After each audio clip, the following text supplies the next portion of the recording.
Hello everyone, welcome to our sports news channel. Here you are always well informed. If you haven't subscribed to the channel yet, then sign up and leave your like. Thank you very much for watching the video.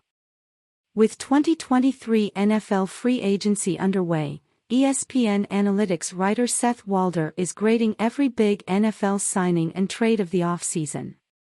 So far, we have broken down more than 50 deals. To determine each grade, Walder is evaluating moves based on multiple factors, including on-field impact, salary cap implications, draft compensation, player value/age, and the context of a team's short and long-term outlook. How large is the effect of this decision, and how sure are we it's a good or bad choice? How does this affect a team's chance to win the Super Bowl, either this season or in the future?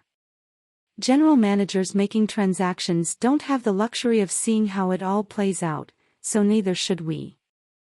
We also will have NFL draft analysts Matt Miller and Jordan Reed approach the biggest moves from a draft perspective. What do the top deals mean for that team's first-round outlook come April, and how do they impact where the top prospects might be selected?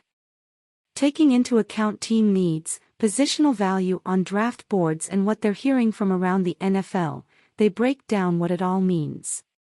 Follow along as our experts evaluate and grade each move, with the most recent grades at the top.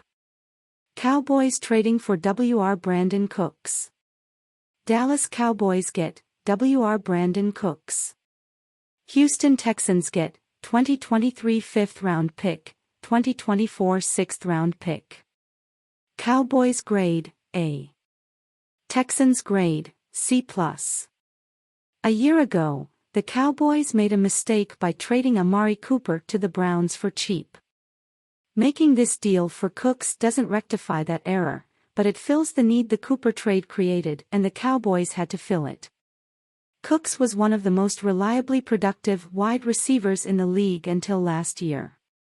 In 2020 and 2021, he averaged 2.3 and 2.1 yards per route run, respectively. But that number dropped to 1.7 in 2022, albeit it in a poor Houston offense with Davis Mills at QB.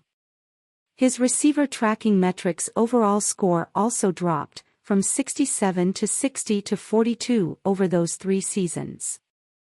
But Cooks, who is only 29 years old, was also unhappy in Houston and was frustrated when he wasn't dealt at last year's trade deadline, so that could have affected his play. I like his chances to return to form with the Cowboys. Crucially, the Texans are taking on $6 million of Cook's 2023 salary. That means he'll cost $12.5 million in cash this year for the Cowboys and can make $16.5 million in 2024, though that money is not guaranteed. One of the reasons I like this trade for Dallas is that they had to make a move for a wide receiver, and there weren't a ton of great options out there. For instance, I would much rather pay Cooks $12.5 million than Allen Lazard $11 million. And someone like Jacoby Myers probably made less sense for Dallas since he plays so frequently in the slot, as does CeeDee Lamb. The other main reason this trade is so important is because in the weak NFC, the Cowboys are a top Super Bowl contender. They need to be ready to maximize on the possibility of a break or two going their way, and that means having more than just Lamb and Michael Gallup at receiver, especially with Dalton Schultz a free agent. From Houston's perspective, I would trade Cooks for the best price I could get right now, and presumably this is that. I'm a little surprised the Texans had to eat the $6 million, but less so considering the receiver market this offseason. But they get a deduction in the grade for not trading Cooks at the deadline last season. I don't know what the Texans were offered at the time, but I have to think it was better than 2 late-round picks. Chase Claypool was dealt for an early second-round pick to a non-contender at that point. By holding on to him for the second half of the year, the Texans failed to take advantage of the value of Cook's low 2022 salary in terms of trade return and let him get older for nothing, since they weren't in contention for anything last season. Walder. What this means for the 2023 draft: this now opens the Cowboys options at number 26 overall, and they could just take the best player available. With holes remaining at defensive tackle and guard, I think the Cowboys could fortify the trenches. Florida guard Osiris Torrance could be a first-round option, while TCU's Steve Avila makes a lot of sense on day 2.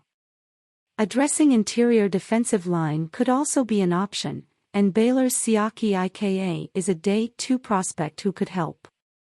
Read. Bills agree to re-sign Jordan Poyer. The deal: 2 years, $12.5 million, $14.5 million max value. Grade A. In each of the past 2 seasons, no defensive back has cost opposing offenses more EPA when targeted than Poyer, according to NFL Next Gen Stats. It's hard to quantify safeties, but there's no denying Poyer's ball skills. He has been incredibly effective for Buffalo. And I often think about the 2021 Bills defense as an example of the hidden value of safeties. That was an elite defense despite the fact it lacked a good pass rush and was only decent against the run. Buffalo had a good corner in Tre'Davious White but was anchored by Poyer and Micah Hyde on the back end, and I believe that was a major factor in its success. Hyde's injury meant we didn't get to see the pair really play together in 2022, but now we'll get another chance. They're both getting up there in age. Hyde is 32, and Poyer will be 32 as well in April. But the Bills are a top Super Bowl contender, and it's probably worth it to keep the duo together, especially at this cheap price. This is basically just a 1-year $7 million commitment, and if Poyer maintains his level of play for another season, he'll easily be worth the money. Walder. What this means for the 2023 draft: the Bills bring back one of the best safeties in football while also delaying the need for at least 2 more years. GM Brandon Beane drafts ahead for future need, so safety could still be a mid-round target, but this keeps the team's first-round pick free for a best player available addition. Keep an eye on wide receivers, should one fall. Miller.